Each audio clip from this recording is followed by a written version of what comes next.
My name's Jason S.C. Fung, the host of Vanilla Club podcast. I will begin by acknowledging First Nations Australians and their continuing connection to country, community, and culture. I have on the show two very special guests today, two guests that have very wide-ranging experience and expertise who, at the most macro level, I think can help us and our listeners walk through complexity writ large, which is a main theme for our show. And I think if we introduce Sam, the cultural entrepreneur, human systems researcher, and founding curator at Seapunk Studios, this is essentially day one of the Seapunk Proto-College. We would love to hear lots of vignettes about discussions that are happening and the overall framework and structure that's emerging out of this really fascinating collective. We also have Jules Yim with us, who is a consultant, someone who is versed in anthro-complexity, someone who is a linguist by training, who's lived in many different parts of the world, who brings a lot of relevant experience in sense making that I think is especially timely in a digital landscape right now that so many of us are struggling to make sense of. So with that, perhaps we can start with Sam, and you can just give us a live view, a snapshot about what's happening at the Prototype College. Sure. Thanks, Jason. Great to be here, and thanks, Jules, for the connection. So I'm here in a location in KL, about maybe 20 meters from our main classroom for Seapunk Proto-College, which is, depending on how you count the days, we are about 22 hours after we started last evening, but we're on our second day in terms of day and night cycles. Part of the reason that's a little weird is that we are doing this as part of a global protocol school, where about a dozen different classes on this new field of emerging field of protocols are being premiered and live streamed this week.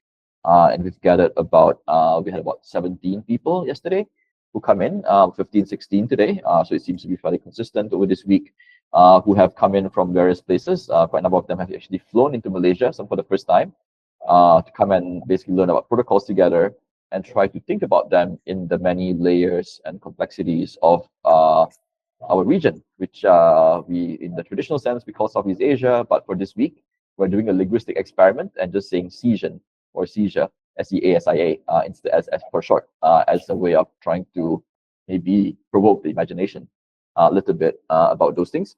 So that's what we're here for. A lot of the week is also centered around each person pursuing very broadly a writing project that can encompass both fiction and non-fiction modes, in trying to take many of the things they're hearing, connecting them to their own career, journey, search some of the big problems or questions they work on, and try to use this week almost as an incubator to take new ideas, try and plug them to these things, and maybe with the 12, 15 different diverse colleagues around them, use that as footholds or handholds to actually maybe find new fresh air in that search or in that climb. So we're on I guess we've had one night into this.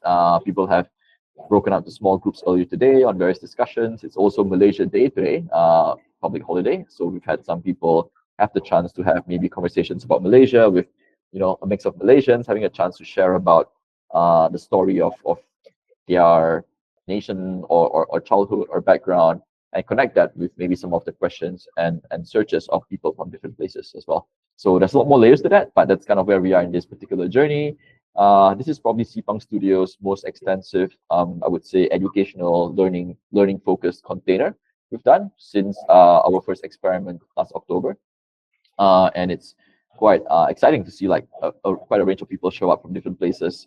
It's a prototype college, as you pointed out, and to see people be willing to try a different experiment. Some of them who have never met us before, but found out about it through a combination of like WeChat posts and LinkedIn posts, and plugging into this has been quite heartening. And I think the energy of Seapunk is not just because of the initial work we've done, but also really because it seems to have struck a chord with many people's own sense making or bewilderment at the sheer kind of like deluge of the different kinds of the theme for this week's protocol school is weird waters. So like the weird waters of our time is what I think a lot of people are recognizing and resonating with. And so to have a sort of like expedition for a week of people coming together to say, okay, things are weird, but here's some new ways of thinking about things, and maybe we can find new angles and new literacies around these things, right? Weird is really a function of our expectation, our model of the world, and so so much of of trust and of expectation and curiosity and what we call weird and what we feel is bad or good is often a function of just the mental models we have or don't have. And so we're trying to say, if we can populate more of these models, perhaps things don't seem so weird because we understand, can find different logics, right? And of course, like in Kanaka theory, you know, like there's some domains that are beyond maybe the theorizable, or maybe they're theorizable in different tangential locations, right? But we're trying to create spaces where that kind of like that freedom, that boldness to think, to theorize, to hypothesize is actually something that feels normal, at least in this what one participant has called a temporary autonomous zone of thinking for this week. Wow.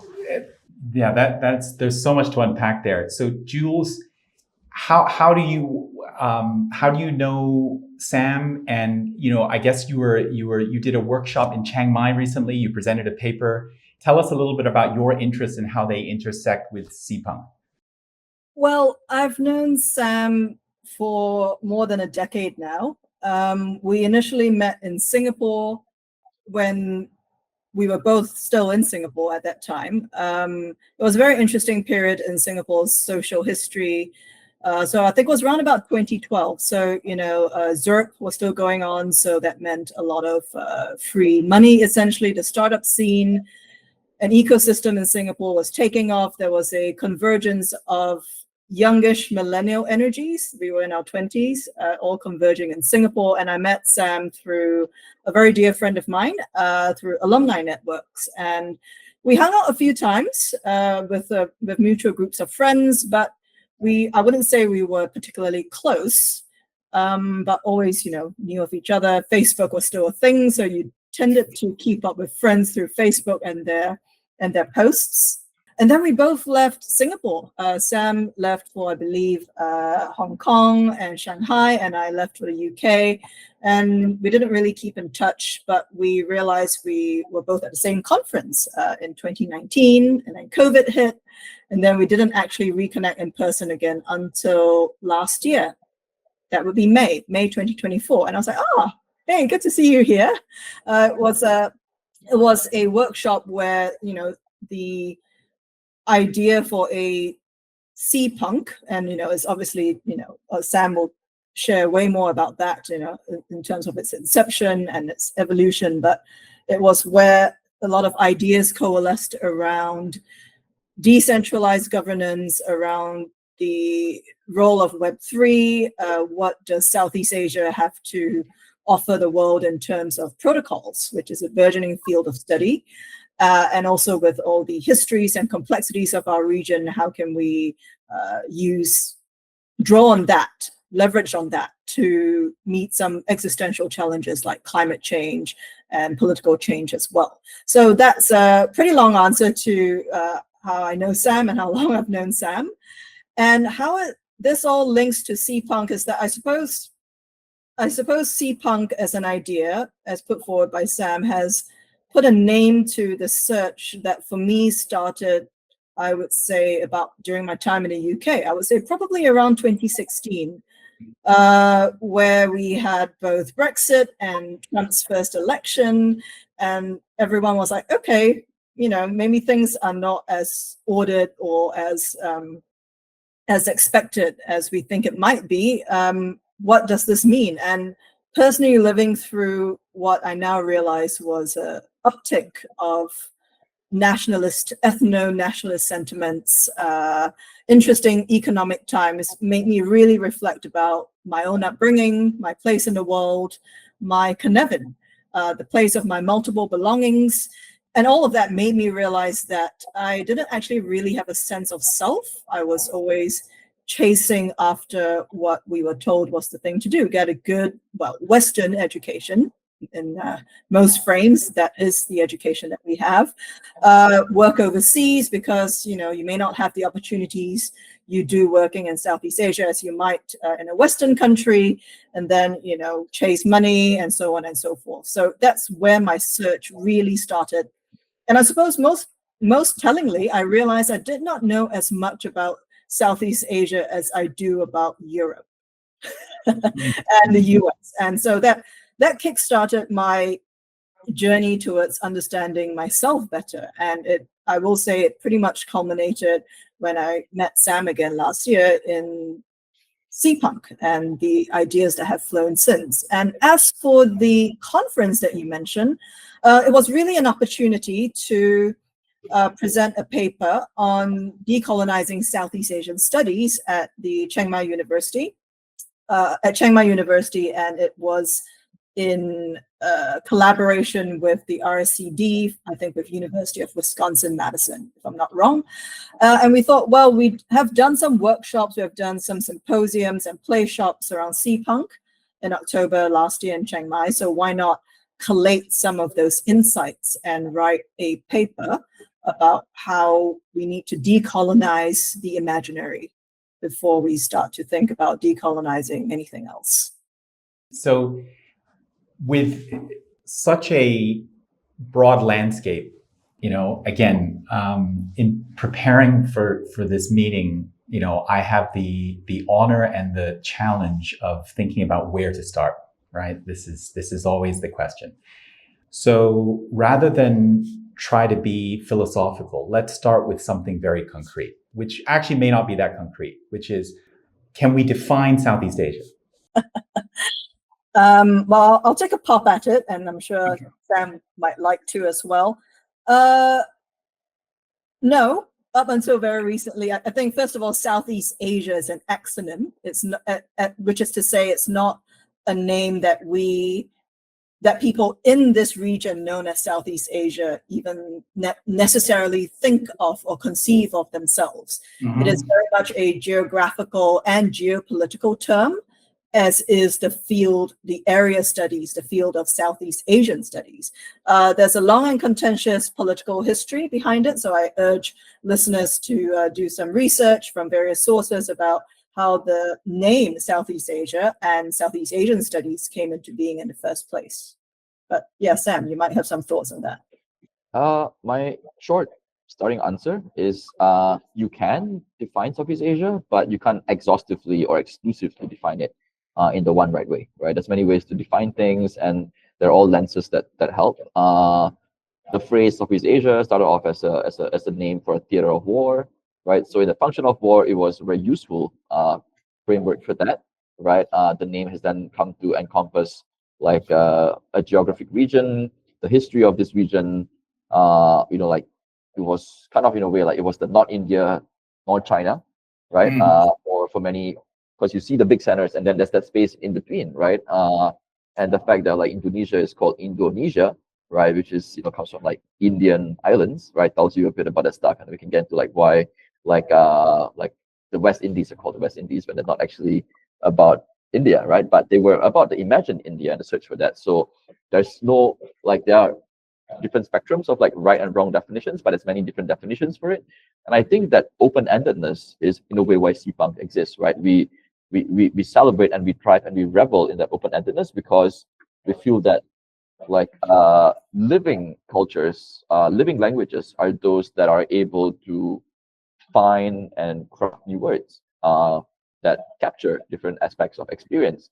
And as new things happen, new kinds of experiences emerge, right? Like the selfie wasn't a thing until the camera phone was in a way was invented, right? So like as new things happen, the power, the agency to define things, to name things, to label things, right? I think is actually a very, very fundamental human thing. right? And the path between like putting the label for something for yourself and to see actually connect with a bunch of other people using it and resonating and finding it useful for their own thinking, right? That's the story of all communication and all writing, in a way, right? And in a more small, concrete way, it's also the story of Seapunk, right? Which the workshop that Jules mentioned was, in a way, the birth of Seapunk, in a sense that an idea went from a label I was using internally for my own notes and thinking to something that actually other people connected also with their own search and experience, right? And I think words take life when they begin to like have different people connect their own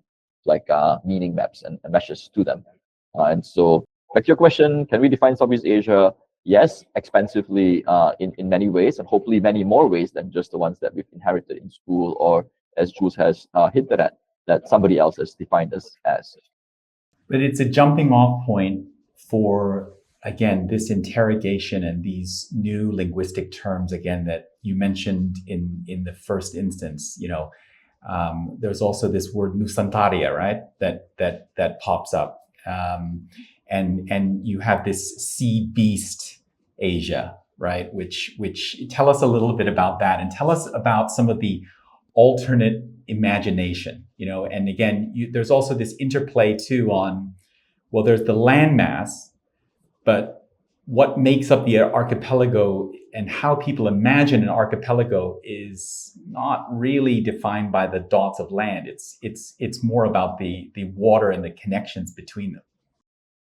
So just a few quick points, and then I'll expand a bit more, and then Jules can jump in as well. So Nusantara, Nusantaria, actually slightly different terms. Nusantara is the historic term that's used in kind of like evoking like the archipelago of like across of what is now Indonesia, Malaysia, Brunei, Singapore, and the Philippines.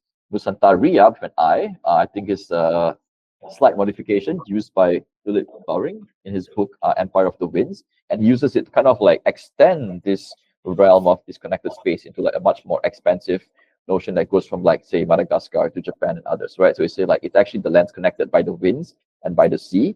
That's this more interesting kind of region because that's functionally much more connected, right? You have traces of Malay culture and peoples and stuff on the east and southern coast of Africa, for example, that illustrate the range of Nusantaria in a way that Nusantara itself does not, right? And like you could say that maybe Nusantaria is like Nusantara with in an age of better boats and further travel, right? And where people had like circumvented like the Cape of Good Hope, so they could actually connect those things. So then the Southeast Asia was a world that a group of us at a workshop back in April called the Klongs and Subaks workshop, hosted by Seapunk Studios in collaboration with Sept Protocols. That was a workshop trying to explore what kind of distributed AI-powered futures could exist that had strong Southeast Asian characteristics, where it wasn't just taking the models of AI and society used in other parts of the world and copying and pasting them onto the lands of Southeast Asia, but asking, Southeast Asia has a rich tradition of coordinating at local scales around powerful technologies like wet rice. Wet rice gives you a lot of food if you can grow it right, but to get it right, you need to be able to figure out how do we agree to share water even if the rain stops. And if you can solve those coordination problems, then you can benefit a lot from this technology. And so the kinds of sensibilities that a region like Southeast Asia might bring would maybe give you different ways of deploying these kinds of like technologies, right? Distributing AI instead of centralizing it, for example. So Southeast Asia was the name that emerged for this constellation of about a dozen videos, close to 30 minutes of footage that our 20 plus participants created over the course of a week, capturing a lot of the different imaginations and stories that they had been working on all week out of that. It's southeast.asia. It's online, it's shared there. Like it's not going to win like I think like feature film award type levels things, but for a week of concept art, I think it's actually quite like provocative and maybe like stimulating. So it's if you're listening to this, I think it'd be something worth checking out, and we hope to do more of these kinds of imaginaries in ways that help people think about that we don't just have to be a passive consumer, like copy and paste, trickle down recipient of different technologies. Even if we can't create the frontier AI models, we still do have agency around how we try and use them in creative ways. In the same ways that the Amish, they invent a lot of technologies, but they retain agency in how they use them and how they choose to deploy them and what they take for that. And you don't have to choose to end up like the Amish, right? But a sense of autonomy with regard to technology is something that feels like sorely underappreciated in today's culture. Jules, what do you think? I think a lot of the narratives around this region, I was just reflecting on what Sam was saying on, Kongs and Subaks, these existing systems, wisdom and knowledge systems around not just irrigation for rice fields, and not just about canals, but essentially about coordination, about collaboration with very specific cultural contexts. I was just reflecting on how a lot of our region, a lot of the tale of our region in past few hundred years has been about being colonized, being oppressed, about resistance, about being ungovernable, as James C. Scott puts it. And what we are starting to rediscover, well, at least speaking for myself, starting to rediscover is that the breadth and depth of all these things that exists in Southeast Asia, right? These systems of knowledge, of wisdom, of culture and traditions is not only worth remembering and reviving if they were oppressed, but also remixing in true Nusantara and Southeast Asian fashion for a modern age. Because as much as I am very enthralled by history and traditions, and that's a particular passion of mine to read as much history as possible to learn from the past, we face existential challenges. And a huge focus of my day job, my work, is the field of futures and foresight, which is to think about scenarios that humanity faces in not just 5 or 10 years in typical corporate planning, but 50, 75, 100 years into the future. And we as a species, as a planet, face existential challenges that if we don't start to get serious and deal with them, we could be in a lot of trouble. And to link back to my previous point, this remixing of knowledge, of systems, presents something very exciting, for me at least, that I haven't felt so inspired by in a long time, that this region has something to offer the rest of the world, an invitation to look at what we have, what exists, and how we can adapt and remix and use our collective knowledge and collaborative powers, which is supercharged by Web 2, Web 3, by technology in ways we've never seen before as a species. How can we bring all of that together to help us tackle challenges that's going to affect all of us? Climate change, it's coming whether you like it or not, and we might as well start to collaborate and draw on these wisdoms to face that. So how does the world look from where you are, from your region? What is it? Again, I'll just anecdotally, I'll just say, having traveled to Southeast Asia, been there, knowing friends, some family, the viewpoint, again, you can make assumptions and say that, okay, because someone is of a certain ethnic background or there's recessive genes in the sort of cultural memory, that you can draw a straight line and say, okay, your Lao Jia is your Hokkien or something like that, But again, there's a local flavor that many foreigners miss out on. And again, you mentioned about the remix. I mean, in the true spirit of punk, right? I mean, that's punk is handmade. It's the original remix. It's mending. It's origami, cultural origami in a way, right? And I just wanted to ask a broad question as to how does the world look like from a Southeast Asian perspective? Well, I suppose I could go first, and I'll just separate that into a couple of facets, I suppose. I suppose geopolitically, we are very aware in general of our mid-size. Most of us are mid-sized powers, if that, if you want to use very stark geopolitical terms. We're very, and this is historical as well. We've always been between two vast continents and cultures. So very aware, I think, of our place in the world. There is a level of awareness of our place in the world that I don't really see elsewhere in my travels and my work. And that aside, and that's always, ever present as a sort of like specter, if you will. But that aside, I think there is an interesting, perhaps growing realization that, at least in some of the younger generations that I'm seeing, is that we have more in common than we have different, than we are different. And maybe this is the time to cooperate, where historically we may have fought. And not just between the nation states as we know of today, but even inter-ethnically, as I put it. I mean, not many people know this, but back in the day, in the 18th century in Singapore's Chinatown, the Hokkiens and the Teochews, so two ethnic groups from roughly the same part of southern China, who speak actually the same language of speak the same language family, basically, were engaged in pretty bloody clan wars.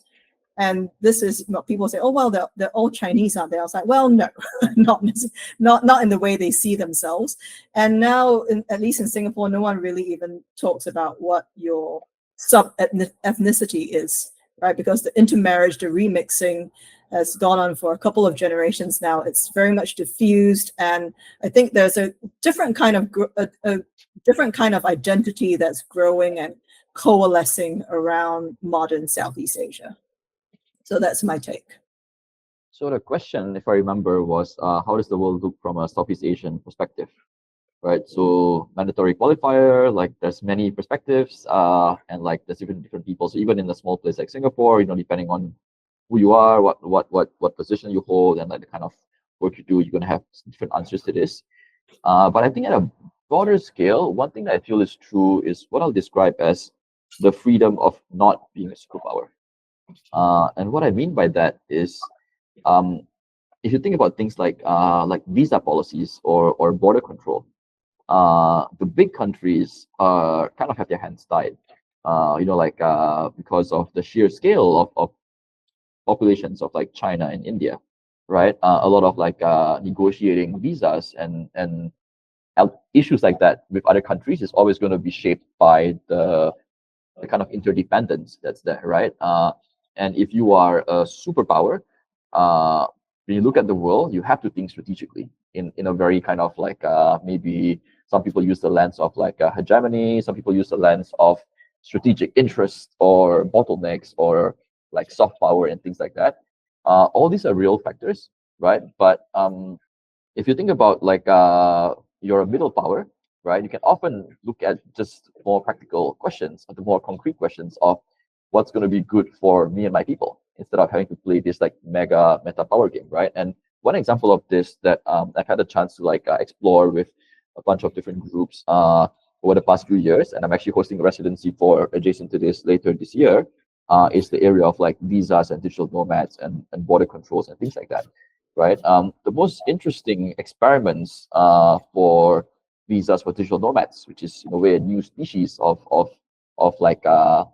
human workers, right? The most interesting experiments are led by places like middle countries. Morocco is doing really interesting stuff out of Africa. Like Thailand has famously done some stuff. Like that's Bali, not a country, but at their scale was experimenting with some things as well. Malaysia has a digital nomad visa program. Estonia, of course, has pioneered some of these things, right? It's often the freedom of not being a superpower often means that you can look at opportunities that are there without having to think about what we'll have to renegotiate, right? If I start doing a policy for this, will I have to give trade concessions or change tariffs for something else?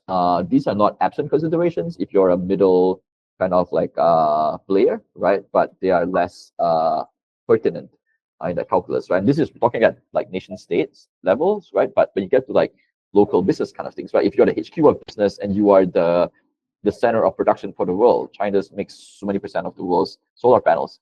Great, that's awesome in some ways, but it's also that also distorts and shapes your view in many ways, right? If you think about the world and you're always thinking about, okay, what's going to affect the market for solar panels? someone who's a bit more in between, a bit more diversified, a bit more hedge, having no specialization, often is able to be a lot more adaptive and nimble around how they see the world and its opportunities or other things. So that's I do think that middleness, that middling quality, which most of the world is actually in the middle, not in a mega mega state, right? That normality of having normal views is actually I think very underrated. Yeah, and that brings up something that Jules has talked about too, which is sort of this contrast between the Westphalian system, where you have very hard sovereignty, and contrasting that with a larger global commons, right? Or interstate zones where there's room for greater commons. So that's a really interesting point about that view, that the freedom from not having to frame things as a superpower. Again, my background, I have an American parent, I have a Chinese parent, so they both see themselves as superpowers. Totally. I think that's why I do Escape to Australia, because basically I think I'm more comfortable in a middle power environment, but it's interesting because it shapes so many things. There's so many different levels of analysis, but that is a key point, and Singapore in I think in so many ways it punches above its weight in so many ways. Like you look at, I remember in graduate school, we learned about Singapore's role in maritime law. It does like half of the maritime law arbitration cases because it's competent and seen as, again, it doesn't have these South China Sea claims. It can adjudicate things in a way that people feel that, it doesn't necessarily have a skin in the game. Yeah. I'll come to that, but one point that Sam was making is that being big often also entails being fragile, and in complex systems speak, there's a difference between robustness and resilience. Robustness is great. You can build a system. We use the metaphor of a seawall or a dike versus a salt marsh. They're supposed to do the same thing, which is keep the waters at bay, but a seawall is great until it's not, which is to say that if you don't maintain it, if it breaks down, it's pretty catastrophic what happens next. But if you tend to a salt marsh or a mangrove swamp, to bring it closer to home, there's actually more affordance in your complex system to be able to respond to changes and to adapt to them, rather than being so big and strong and seemingly solid until you're not. So I just wanted to make that point. I think this is also a characteristic of Southeast Asia, of middle powers, of the region that we're in.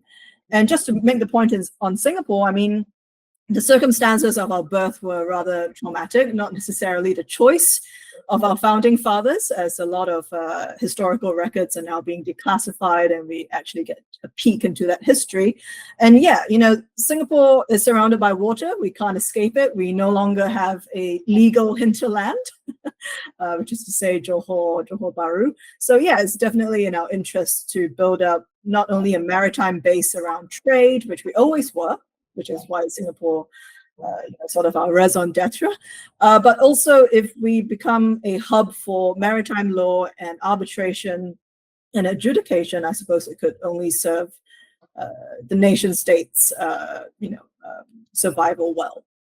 Yeah, but Singapore is definitely an anomaly in modern Southeast Asian history as the Republic of Singapore. Yeah, definitely. Yeah. So maybe we can just use some terms to try to probe some of these themes, right? And we talk about, cultural entrepreneurship, in terms of the opportunities, framing this more in terms of in the commercial space. If we think of Seapunk and we think of, it's maybe one thing, thing that jumps out at me is sort of information ecology. How we are going to have more tools available to us in this, maybe not necessarily in a very tangible way, but if we have more cheaper access to technology, more reasons to cooperate, does that mean that there's room for startups, for entrepreneurship to thrive in this, intermezzo space that Seapunk is concerned with? Well, so I think that statement is already true in its first half, right? As different kinds of technologies and possibilities emerge, right, that creates all sorts of opportunities in any region that has access to these things. So like you don't need Seapunk for technology to create opportunity. Like you don't need Seapunk for that. What we're trying to center is to say like, what shape do these opportunities take, right? Because over the past couple of decades, a lot of my generation, my peers, and many of your peers as well, have become entrepreneurs, right? And like there was almost a kind of like sort of like an entrepreneur like a playbook of how do you come up with a startup, like how do you try and create something that maybe approximates a platform monopoly or aspires towards being there, where you can go through the playbook of like how do you raise money from a VC and how do you grow and all that kind of stuff, right? And there's a particular, I think, like a layer or like a form or mode of entrepreneurship that represents, right? But that's not the only way of actually taking technology and doing things with it, right? There's like a huge open source movement building technologies that actually create a lot of like flourishing potential and open-endedness out of those things, right? There's public institutions and countries and cities that have deployed technology in different ways that serve their people that don't necessarily look like those kinds of things, right? And I think what Seapunk's trying to contend is not to say that there's not opportunity. There are opportunities, but there's more opportunities than what the VC media complex is telling you, right? That not all opportunity has to be approached through the lens of a startup, right? I have so many friends over the past couple of decades who have been interested in things like, how do I create better solutions for mental health, right? Amazing. It's a big thing that people need. But because the playbook or expectation feel around them is all about anything you do, if it's a tech startup, then people can fund it, right? Problem is that once you get funded, you're expected to behave like a tech startup, which is often very contrary to actually what you want out of a mental health kind of like enterprise. And so like so many entrepreneurs that that we know, right, like have to deal with these contradictions, right, which are not because of the nature of opportunity itself, but because of the particular pigeonholing of opportunity into this format of like entrepreneurship in a very narrow sense that's there, right? So if Seapunk's about anything, it's about kind of saying entrepreneurship's bigger than VCs. Entrepreneurship's bigger, right, than a particular mode of like technology, markets, and capitalism, right? Entrepreneurship is about the spirit of enterprise. It's about what new ventures, new ideas, new opportunities can we pursue, what kinds of new worlds you can build and imagine, right? And capitalism and its accompanying systems have created many brilliant possibilities, right? But they're not the only ways. And sometimes overgrown capitalism, as we see today, right, is actually like maybe more weeds than like flowers, right, or something like that. So what Seapunk's trying to do is actually rewild that imagination to say that like all plantations is a pretty bad world, right? Like we need to kind of think about like diversify the ecology of different modes of how we build things and the kinds of systems we build, right? Like Vanilla talks a lot about descaling, right? Like the burger is more delicious, right, if it's made at small scales at certain things, right? There's value in that as well, right? And Seapunk's about trying to like recognize that there's many different dimensions of value, not just in the what's able to scale and make a financial product called a startup that becomes an IPO, right? Like making money in that way is not actually making societal value and wealth in an optimal kind of way. Often they're compromising things in service of that. Yeah, that's a really important point. So just Jules, what about decentralization, decolonization? These are things that you talk about. How do we merge that with what Sam is talking about? Really, let's get into this now. Yeah, I was just gonna jump on that actually. So thank you for the invitation. And yeah, full disclosure, I was at a VC event last night. which accounts for my relative lack of sleep and then jumping right into work today. So the thing is, when people hear colonization, they think of the British Empire, the Dutch Empire, the Spanish Empire, and other empires. And I know I'm just calling out the most recent Western ones, but there have been empires in the past, the Mali Empire, Aztec. It's not just a Western thing, it's a human thing. The human desire and urge to what I call super scale, to reach for the stars, to be an Icarus, I think is deeply ingrained into the human psyche. We call it psychopathy sometimes, or sociopathy, depending on your preference. And what colonization actually means is to go into a place where something previously exists, and then to replace that through typically brutal means. Or it may not be bloody, but still brutal in its erasure, right? So that's fundamentally what colonizing is about. And to draw the link to what Sam was just talking about, entrepreneurship, about the startup ecosystem, VCs, well, the current frame that we have is Silicon Valley, right? And it's quite a recent thing. At best, you could say it started post-World War II, 1950s. We can start to trace the evolution of what we now know of as Silicon Valley and VCs, and all the incubators and funds and such. And it served its purpose in a very, very specific context for a couple of decades at most. But then what people have done is to try to take that and super scale it across nations, across countries, continents that do not necessarily have the same starting conditions, the same contexts, cultural or otherwise, and to make it sort of like the playbook to rule them all. That is a form of colonization, right?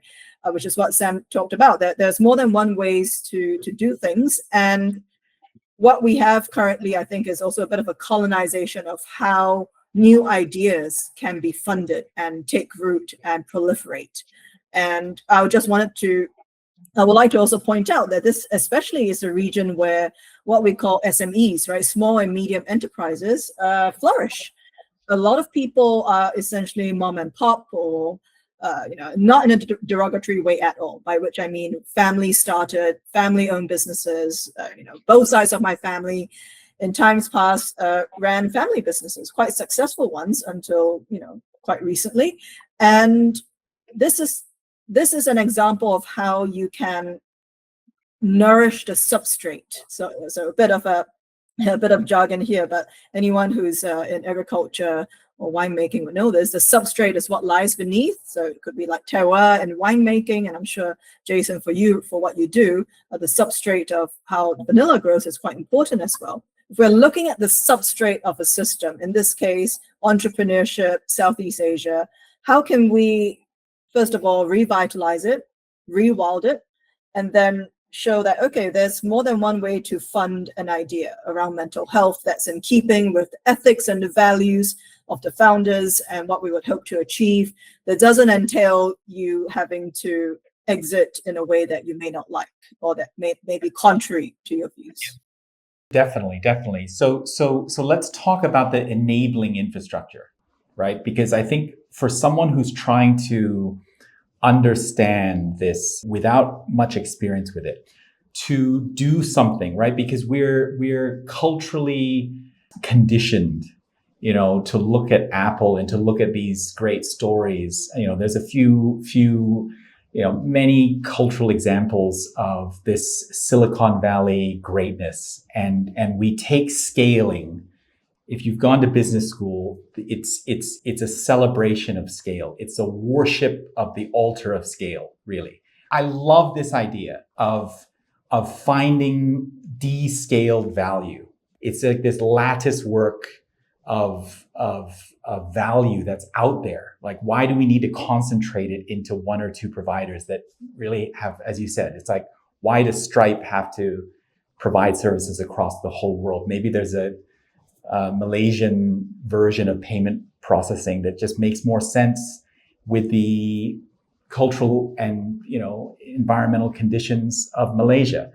So let's talk about the enabling infrastructure. What are some of the key factors, right? Like social, political, cultural, that have to be in place to imagine, like to begin to imagine a descaled system? Well, a brief one, and I'll hand over to Sam. I think that it already exists, whether traditional systems like money remittance systems, which exist all over the world, but specifically in this part of the world as well. We actually, in the wake of the Russian invasion of Ukraine in 2022, and we saw what happened when SWIFT is pulled from you. I have never before seen such a paradigm shift in payments in this part of the world, where we realize, well, first of all, vendors are realizing, why should I pay a percentage fee to Visa or MasterCard or whatever card payment system there is? And a lot of smaller vendors especially are insisting on cash or QR code payments. So you scan a QR code that is enabled by your the national infrastructure of your bank, but even better, within quite a few countries now, you are able to scan a QR code. So I could go to Malaysia, and I could go to Malaysia, Thailand, Vietnam, even India. Not so sure about Cambodia, Laos. I know Philippines, yes, and Indonesia. I can go there with my Singapore bank account, and I don't even need cash on me necessarily. I can scan a street food carts vendors QR code, pay them in their local currency with an exchange rate set by the interbank system. And this is an example of how you can be quite agile, especially when you're mid-sized powers, to find something that works for you in your context. So a lot of that is happening, may not be well reported, but it certainly is happening. And I'm seeing more of that sort of coordination and hedging and also contingency in the past few years. Sam, what do you reckon? So we already see a lot of different, so in payments, for example, most countries have some sort of local systems that work as well, but the Stripe becomes appealing because it offers these kinds of economies of scale, right? For if you're that one company that wants to sell in 200 countries at once, or 50 countries, then going into Stripe makes more sense than learning a lot of these things. So I broadly have two kinds of threads of thought in response to this question of what enabling things might help. One is kind of what I think of as an unbundling of access to diverse skills, right? Right now, we live in a world that's still largely attached to a quantization of labor in the formats known as jobs. So let's look at it. If you are a small restaurant owner, right, it's really hard to get sophisticated marketing help to work for you full time, right? For one small burger stand, it's really hard to have a full-time marketing guy, right? Maybe you get an occasional designer, you get some guy on Fiverr, you get a good friend who helps you out occasionally, right? But the incentives for scale as a SME owner, right, is that when you get to 5 or 10 units, right, now you can each burger stand only has to pay for 10% of marketing guy, right? And then you can do better marketing and grow a lot of those things, right? And there's a lot of different skill sets you need to grow an SME well, right? There's some core stuff, but there's a lot of diverse skill sets, and a lot of SMEs and mom and pop operations are characterized by having to be the one leg that kicks everything, right? There's this expression around having to juggle all these different capabilities. I think one big enabling thing that could make this happen really well is how do you find ways to actually access diverse small bites of different skill sets, right, and use them in certain ways, right? So if it was easy to hire 10% of a marketing guy or a marketing capability guy that may be delivered by a combination of AI and agencies, right, then suddenly it becomes feasible to keep running a single burger stand with great marketing at a low kind of cost, right? And I think a combination of the different kinds of capabilities of AI agencies, where a really good marketer, some might say I'm going to lose my job, but a really good marketer with today's AI tools can do the job of 20 marketers, right? And that cost efficiency allows them to price much more aggressively for many, many small businesses together, right? So they encode some of their know-how into agents that they can train and source out, right? So kind of if we can reduce the quantization of skill sets into smaller bite-sized pieces, right? I think we empower a lot more smaller scale things to thrive, because they can get access to things at scale, right? This is how supply chains work, right? If you have a good wholesaler, right? The first wholesalers like that came into Malaysia in retail, right? They sold like like you have to buy like 5 packets of rice at a time, right? But over time, you could buy the 1 packet of rice because they got enough efficiencies bringing them in. And so if you can now buy 1 packet of rice for the same price as the 5 thing, then the small guy running a one stall rice thing now can get access to the same unit cost of rice as somebody else, right? So unit cost of like specialized skill sets are actually, I think, a big factor in that. The second piece, I think, is interoperability across domains, right? Stripe is very appealing because you hire a company that has 100 different countries. You use a Stripe, you have one interface to learn, and then it works across those different things, right? If there were good protocols, intermediaries, or ways of that, if I can work with the Malaysian payment system, right? There's common standards that allow that same logic to transfer to a Thai system, to Indonesian system without too much adaptation involved, right? Then suddenly that's democratized for everybody, right? So if you can achieve different forms of scaling that don't require like a behemoth, right? But actually peer-to-peer interoperability, right? That actually in a way democratizes a lot of like the benefits of scale and of efficiency and of standardization to some extent, right? But allows the people, the small entrepreneurs, to focus on making the things that make it matter, right? So they get to focus on the stuff that makes that burger taste really good, right? But benefit from the pieces that don't need to be as bespoke for that to happen. So in a way, it's about like how do you create things that allow this lowering of cost that allow scale to be viable, small scale to be viable. I mean, it's really interesting, but it also ties into what we were talking about too, about your own starting point, how you view things, from the zero view, because you take the American perspective, I think the Chinese perspective too. From that superpower mindset, it doesn't quite click because Visa tries to come into China. Sorry, we have Union Pay, right? Forget about it, right? And it's so vast. It doesn't presuppose that you need interoperability because it's its own monolith. And that's why it's so interesting talking from that point of view and to set the stage initially to say that Southeast Asian view, it supposes that people want to trade. It supposes that people want to cooperate and collaborate, and that it's mostly middle power to middle power relationships, right? Yeah, I mean, I think the Southeast Asian sensibility is like, of course, people want to trade, right? Like how much, like no matter how fertile your island, right, you can never get enough kinds of spices for all the flavors you want to have. Exactly. Right. So trade is just so inherent to like how do you make more interesting stuff available, and how do you make a good life, right? Trade's so fundamental for that, right? It's weaponized trade that actually becomes really problematic, right? And so how do you build defenses against like over weaponization of trade is actually, I think, a big part of what appeals to like the Southeast Asia kind of like perspectives of the world, or agents of the world, or traders, or SMEs of the world. Yeah, I paused there. I paused a little bit because I was struggling to think of a time where, or struggling to think of why we wouldn't trade. I think if we're going to use the term DNA loosely, I think this is the DNA of this region historically as well.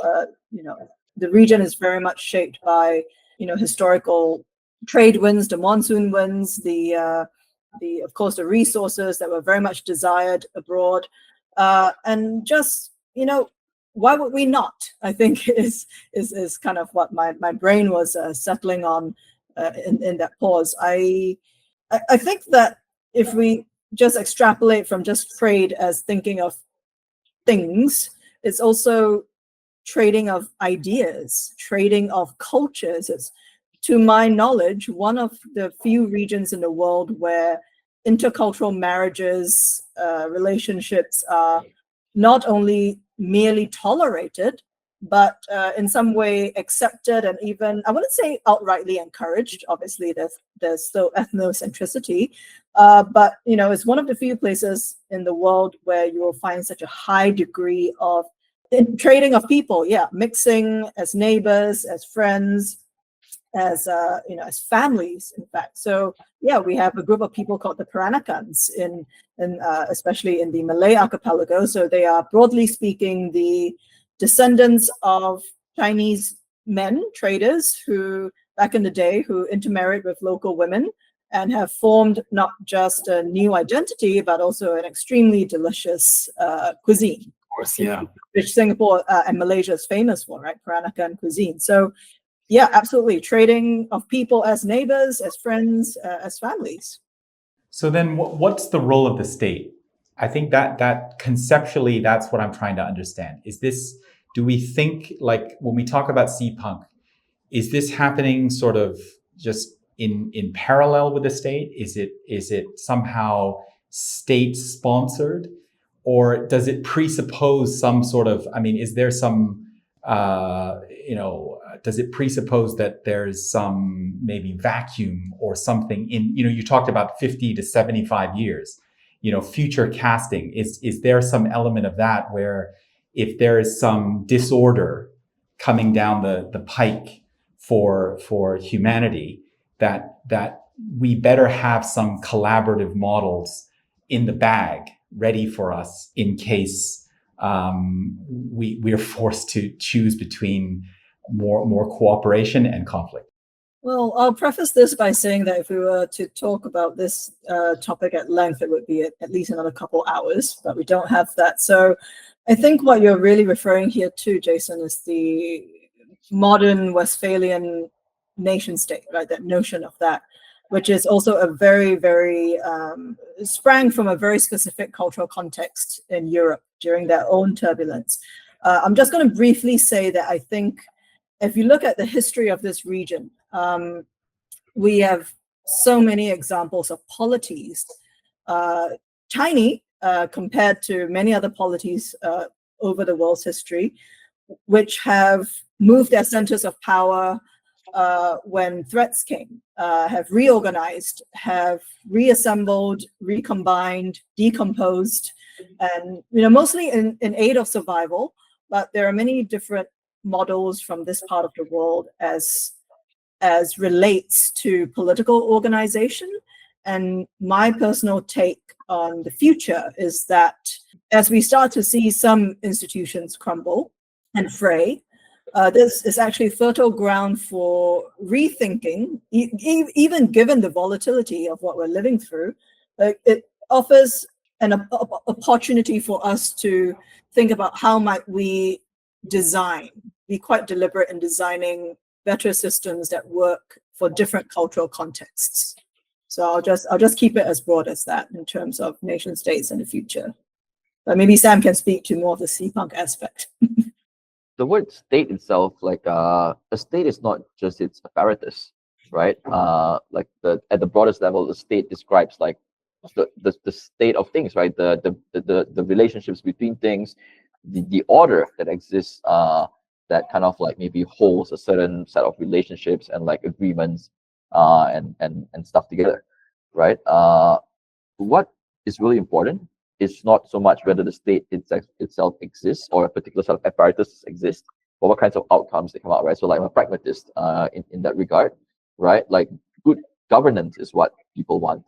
Governance that is wise, that knows when to be firm, but also when to be kind of like accommodating, when to allow it. Like, I mean, it's very analogous to good parenting actually, right? Like good parenting knows when to like be firm, but also when to give space. And things like that. Not that governance should be paternal, right? But it's a kind of like a good kind of parenting that's not paternal, right? In that kind of sense. And one thing, good governance, governments are only one way of achieving that, right? There's many types of societies in history that have been able to achieve good kinds of governance outcomes or coordination outcomes or agreements through different kinds of rituals, dependencies, logics, education, oaths, and other things, right? I'm not saying all of these have trade-offs entailed with them, right? But to the question of like, what does this mean for the state? It does mean that that job of good governance still exists, right? There's many different ways to do it, but states in their current form were not always around, right? They may not always be around. In fact, if they still remain around in 50 years the same way they are, right? Looking at the current track record, it probably means that a lot of things have not been achieved by humanity, right? And things have collapsed, right? So I wouldn't be too attached to the notion of the state apparatus as it is today, right? But the idea of like having as a group of people who can do more things together than they can separately, having some sort of way to coordinate between there is really important, right? Whether that looks like a form of a bureaucratic state or an elected thing or a form of particular form of government, I think it's an area where we're seeing a lot of cracks and experimentation and a need for different kinds of innovation. And I think this is part of the maybe the kind of public imagination that enterprises like Seapunk, I think, hope to try and rewild or enrich, right? To say that states are not just about that's the government you had, here's the civics class you took in school, and this is the perfect model of a state, right? Like the most highest aspiration of a state model today is probably like the American kind of thing, right? All its checks and balances and the founding fathers and all that. But even they said in their thing that this is a living document, work in progress, right? And I think it's that like a state that is not able to evolve and to keep learning and to adapt is going to find itself increasingly unlikely to be able to keep up with the kinds of demands for coordination fundamentally that become bigger as different kinds of technologies and different kinds of social change happen. Like how do you sustain coordination across that is, I think, the fundamental problem. And states are one means to that, but the states have to be able to adapt to fit that.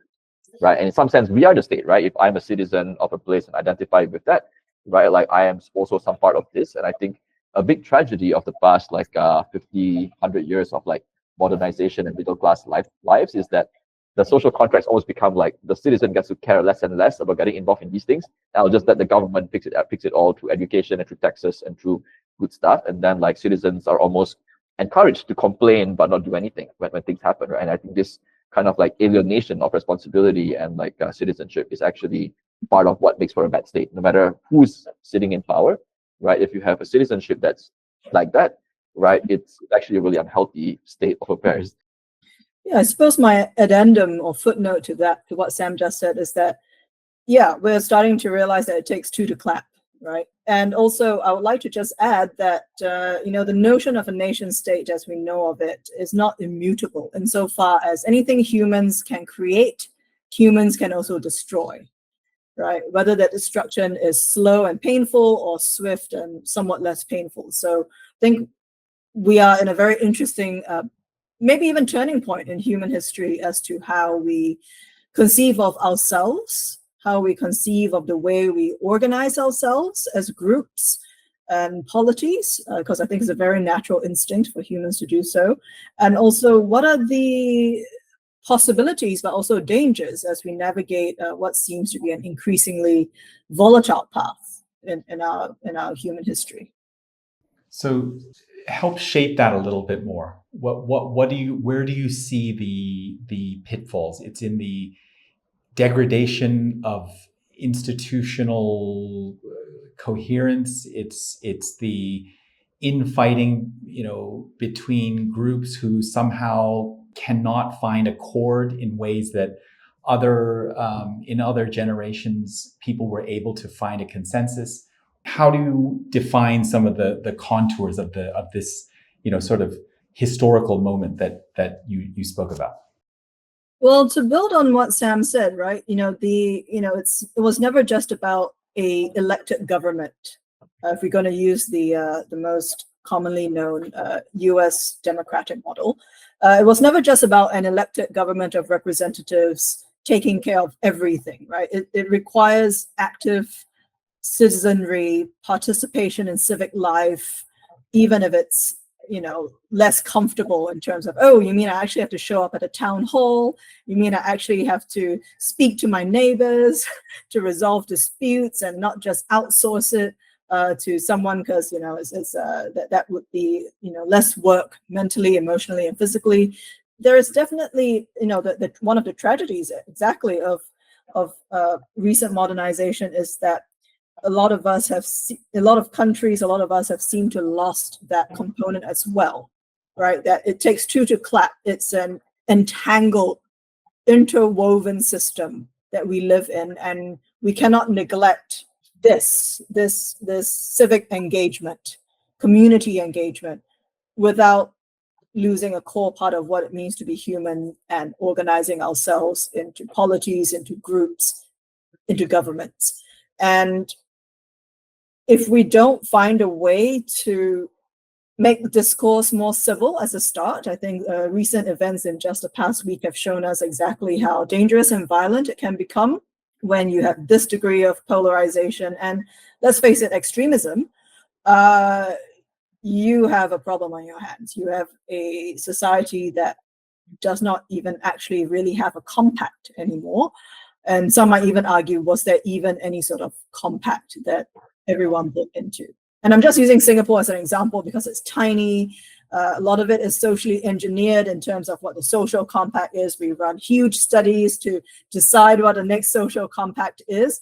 But, it's also a matter of scale. The US is not the US as a coherent whole. It is different cultures, different states, that happen to be a federal republic. So I think, if we just contrast that, we really have to start with some kind of more civil discourse of seeing the other side as human and valid as well, which I think is really missing currently. So if we are going to talk about the innovation, right, that we see that's getting us excited in different spheres, so Sam, let's say you have a participant at the college who's got a very promising idea, like you mentioned, with mental health. They went to the right school, they know the right people, they get tapped on the shoulder to say, listen, we could sell this to Sequoia, Sandhill Road. We could raise some money and really just make this thing go hockey stick. Forgive me, but there's a bit of like zero sum aspect of it, right? In that, let's say you get this person in front of you and they are being tapped on the shoulder to say, listen, the old model will provide them a defined reward.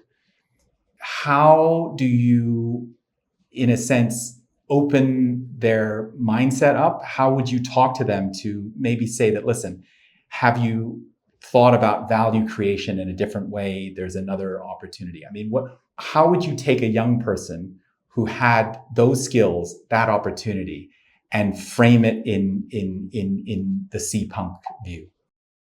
I think first thing I just want to clarify is that like Seapunk is not a venture studio. Like we are not like zero summing for that person in the sense of like we're not trying to like get them to choose us over. We're not that's not our model at all. So second thing I think is in the shoes of that person, what I would consider success is not their ultimate decision of whether they choose to like accept Sequoia or not, but whether they feel they have a good grasp of the different trade-offs and ramifications of their decision, whichever way they choose, on multiple levels of scale, right? At a scale of the personal life, right?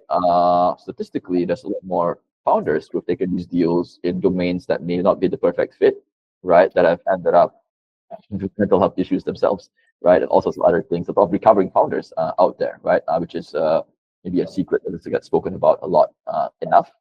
So at a personal scale, there's these things to consider. And this is not someone had the bad experience doing it, you should not do it, right? Like the nature of venture is that there's risk, right? But the nature of good venture is that go in with eyes wide open as you can, right? Like make new mistakes. Don't learn from, like try not to like repeat others' mistakes. At the scale of like, are you going to be rich or not, right? Like there's some data and statistics around there. Like this, like it's probably more of a function of market and like the price of liquidity more than it has to do with any kind of state of like how successful their product is, right? Historical cycles in VC and like the stock market have shown this, right? It's really about whether the tides coming in or out more than that particular thing. So if the market's good, great, but then it's not so much, like that thing. So like that's a financial aspect to that, which is bigger than just like what the VC tells you. And then I think most pertinently, if they're really young and passionate about I want to solve this issue, right? How is the different inevitable fuel of incentives based on whatever decisions they take, right?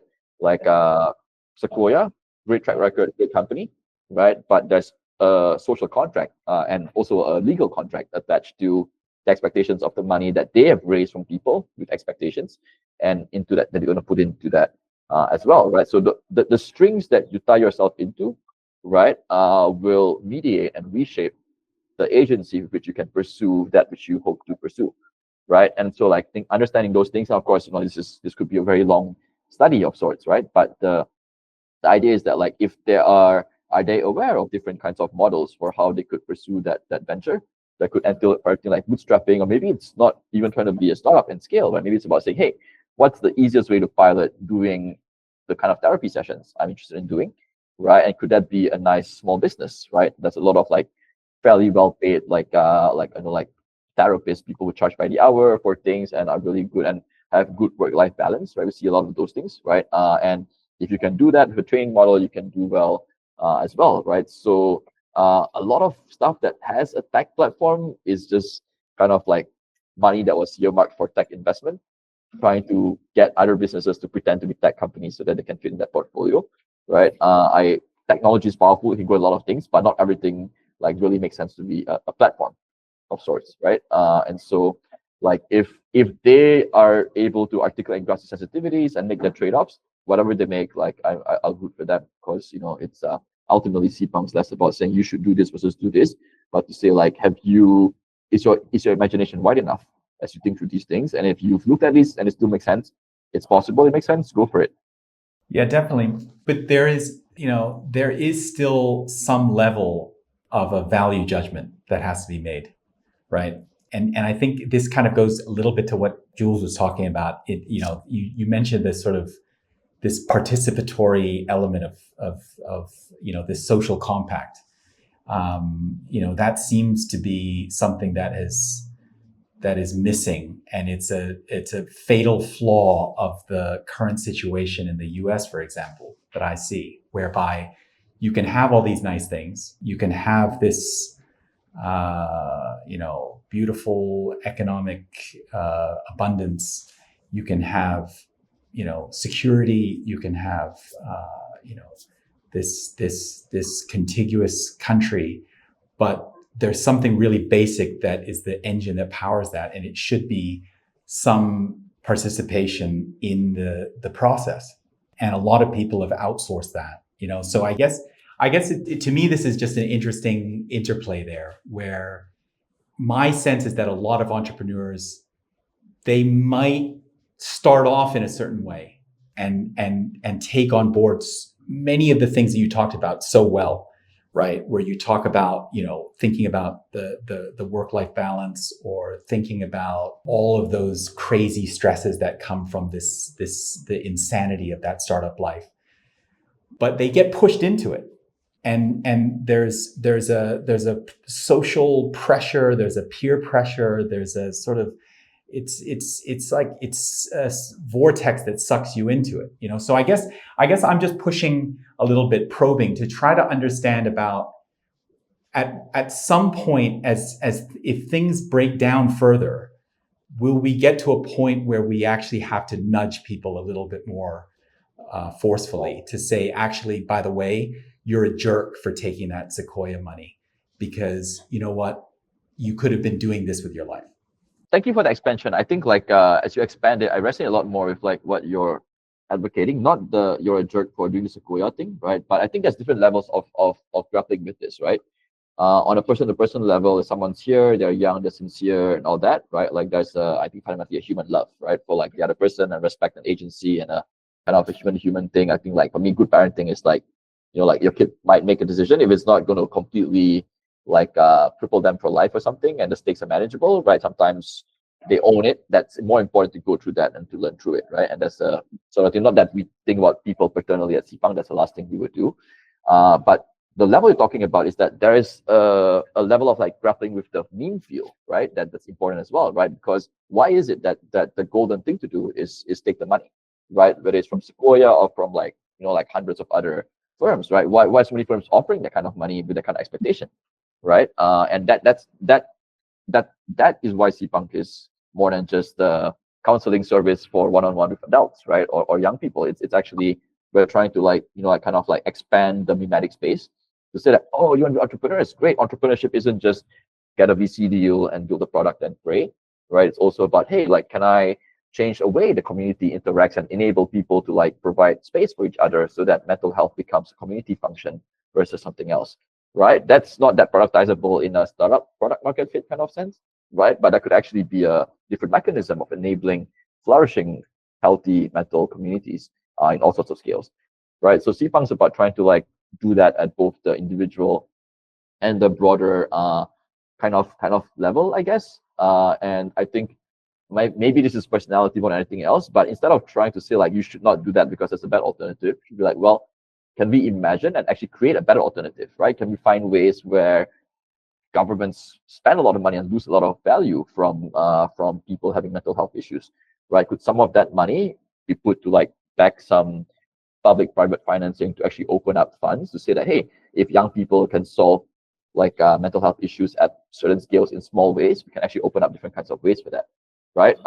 Doing things often takes capital, right? That's if we see is the only option, right? Like I'm not going to call people guilty or hold them to account for taking it, right? Like if you kind of offer good options, then like it's hard to feel good about yourself for shouting at people for taking a bad option, right? If someone's starving and the only shitty food is like like around is like a food desert, like you can't shout at them for taking fast food, right? Like you have to, how do you actually increase that choice space?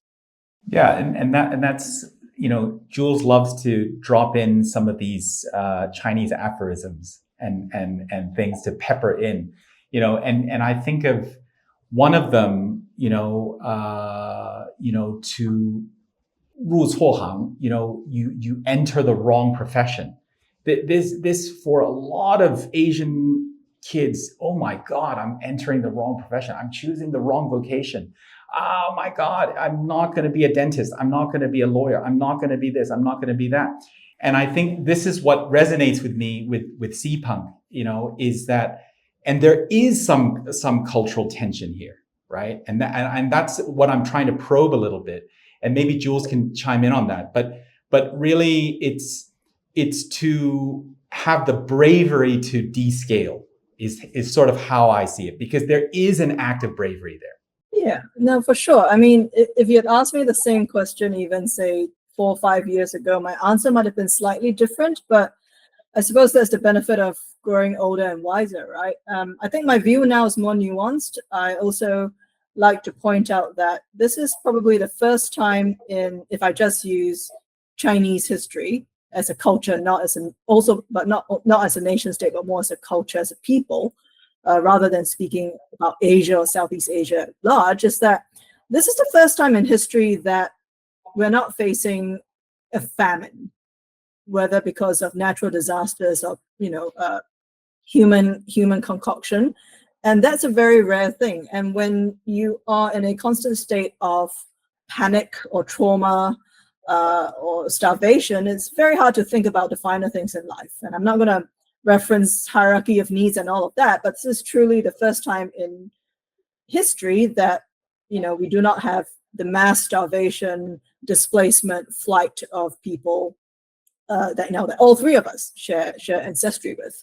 And so therefore a lot of the exhortations of our elders about what we should do with our lives and the careers we should seek is very much born from that sort of collective trauma about what's going to be practical, what's going to perhaps serve society as well in these very practical vocations, and what's the pathway to get there, which is quite rigid, quite constrained, quite linear. And I suppose up until maybe even our generation, it kind of had to be that way. So I don't feel like I don't feel like any of our elders had terrible intentions, but certainly as a culture, this has made us slightly more risk averse when it comes to pursuing things outside that norm.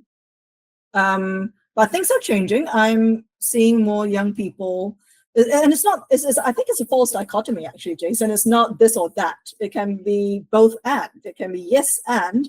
There's absolutely no shame in holding down a corporate job of some sort because you have certain financial obligations, but equally, what are the boundaries you're going to draw and renegotiate about your time so that you can spend time doing Seapunk or other things, whatever your passion or true drive in life is. So I think that's my take. I think it's we're not going to unpack and unbundle and heal from collective trauma in the span of a generation. But I think things are moving, things are changing. Gen Z actually fills me with hope, and I don't say this lightly. And needless to say, Gen Alpha and Gen Beta as well, because I'm seeing less of a colonization of the mind in terms of what a path should look like, of profit above all, and different kind, and the ways in which we interact and form communities. I'm seeing a shift. It's slow, but it's noticeable from a lot of my interactions. No, definitely. I guess when I use the word bravery, what I mean is that I do think it is an act of bravery to de-optimize profit. I do think so. Oh, for sure. There are cultural norms that you'll be treading on. I know, again, just in that Chinese context, I know I was brought up with this, that there is a bad choice of profession, that there's certain ones that are good and there are other ones that are bad. And depending on your class background, depending on this type of thing, it might be framed more in, take over the family business or not take it over. Or it may be in terms of you're of a certain class, you should be optimizing for money. But I guess this is where I'm trying to understand again. I do think for that young person who attends Seapunk, there is something brave about it. That to say that there's alternative, whatever word you want to use, more holistic, more ecologically sensitive pathways to living a better life, to seeking a good life. And I think scale is really in the backdrop of this entire conversation, right? So maybe on that note, I'll just share an anecdote. Last year at our first Seapunk gathering, one of the participants, actually, who's a professor in a business school, shared her reflections on what she'd been thinking about and learning over the course of the week. She gave a presentation about, I'll read it out, like decolonizing decentralization by retiring scale, right? And it was a very personal story of kind of like realizing that she had this kind of like implicit, or at least subconscious to her, obsession with like scale was the right way, right? So if she wanted to scale Seapunk, she was like, oh, how do we make this big and grow and all that kind of stuff? And I applaud that kind of energy, right? But she was like, where it was coming from was not because she felt Sam was asking her to do it or like Jules wanted to do it, right? It felt like she had this kind of idea that scale was good, right? There was this kind of subconscious kind of like assumption there. And this is connected to scale, but it's also connected to the deeper point you're raising, Jason, which is this kind of like a lot of subconscious programming, right? Whether because of like, I don't know, like intergenerational famine and trauma, or like discrimination in many colonial like societies, meaning that the professions that were most difficult to discriminate against, like doctors, right? Like if a doctor can save your life, you're less likely to care if he's like Chinese or black or white or whatever, right? He has a provable skill, right? A lot of the obsession of like immigrant parents with like doctors and lawyers is just because they are like a bit more discrimination kinds of fields for that, right? And it's a very pragmatic thing, right? And when you understand that at a surface level or at a deep level, that's good, because then you have the agency to say when it does not apply, right? Whereas what we're afraid of is this haunting kind of effect where, because like my great grandfather, right, like saw the doctor was the only one who had his income no matter what, right? Implicitly, his son and his grandson and now his great grandson are expected to be doctors because it's the good thing, right? Well, why was it a good thing? How did it make sense, right? And I think that connection with like what's that context, sometimes that the bravery to not just make that decision, but to actually bravery. I think the Seapunk bravery is less about deciding to jump forward, but to actually look in the mirror and go through that journey that our friend went through, to say like, why does skill matter to me, right? And is that something I still identify with? Like, so why does becoming a doctor or taking the Sequoia money matter to me, right? Is it about like needing space or status? It could be all sorts of these things, right? There's so many different factors in human psychology. And I think like being honest with oneself is, I think, maybe like the root bravery that I think, like for me, what like the kind of like boldness and the punkness of Seapunk is trying to also cultivate. Because if you can't look at yourself honestly and examine those things, right, what sort of shrink for the civilization are you going to be, right? If you can't examine your own subconscious, how are you going to decolonize the collective imagination? That's the kind of almost like in the small, there is in the part, there's also the whole kind of like fractal kind of like logic or symmetry in there, I think. Definitely. I applaud the concept, I think it's great what you're doing. I mean, just even the idea that, it's like that other dichotomy between art and design. I mean, everything now has to be designed. It has to have a purpose, right? But if you look just one glance at the Seapunk website, there's a lot of very experimental stuff, very narrative stuff that is to some people, a little bit out there, but it embraces that weird, and we certainly need it. It's actually like by design, like it's a really awesome recruitment filter. People who only come for a polished website, like would probably not always be the right fit for the events we do and stuff. So no, for sure. So really, I mean, I think in sort of wrapping up, number one, if there's an opportunity to do one of these in Australia, in Cairns, there's the Singapore flight direct now to Cairns on the A350. So if at some point, maybe 26, 27, I interviewed an artist, indigenous artist, Jenna Lee, who one of the first things we talked about was the Makassar trading routes into what is now the Northern Territory of Australia, connecting the Indonesian archipelago with the Australian continent. Trading at that time, haishen, the trepang, they call it, right? The sea cucumber. But I guess I mentioned that because it's part of just reframing how you see yourself, right? From Cairns, we're on the other band of the edge of the tropics. So really, if you look at it, the equatorial band, we're on the same band. I mean, it feels very much climate-wise, humidity, the flora and fauna. Well, not the fauna, not the fauna. We have crocodiles, but in terms of the lushness, the foliage, just the feel, the vibe.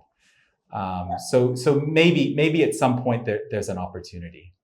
Not to push you to scale. Don't do 100. I think we'd love to do it, right? Like, why is this arbitrary thing where like you cross the boat from Indonesia into Australia? It's a whole different region, expectations. Obviously, there's historical factors behind it. Rob, I think like the Nusantara idea of like and all that is really like these regions prior to the extent of intervention we saw in the past few centuries were actually very, very connected and part of this bigger, broader whole, right? Sure, there was like the Wallace line that separated like beyond Bali. There's a whole different set of like species and stuff like that. That's ecological, right? But the human connections actually transcended a lot of that, right? So why is Oceania, right, like a different region from Southeast Asia, right? And even South Asia and East Asia and all these things. And I think, it's the chance to do something like that. Like I know people who are growing durians, right? Like in Northern Australia because the climate's actually not like able to hold that kind of stuff, right? So ecologically it's there. Like are there lessons from each side to each other? Absolutely.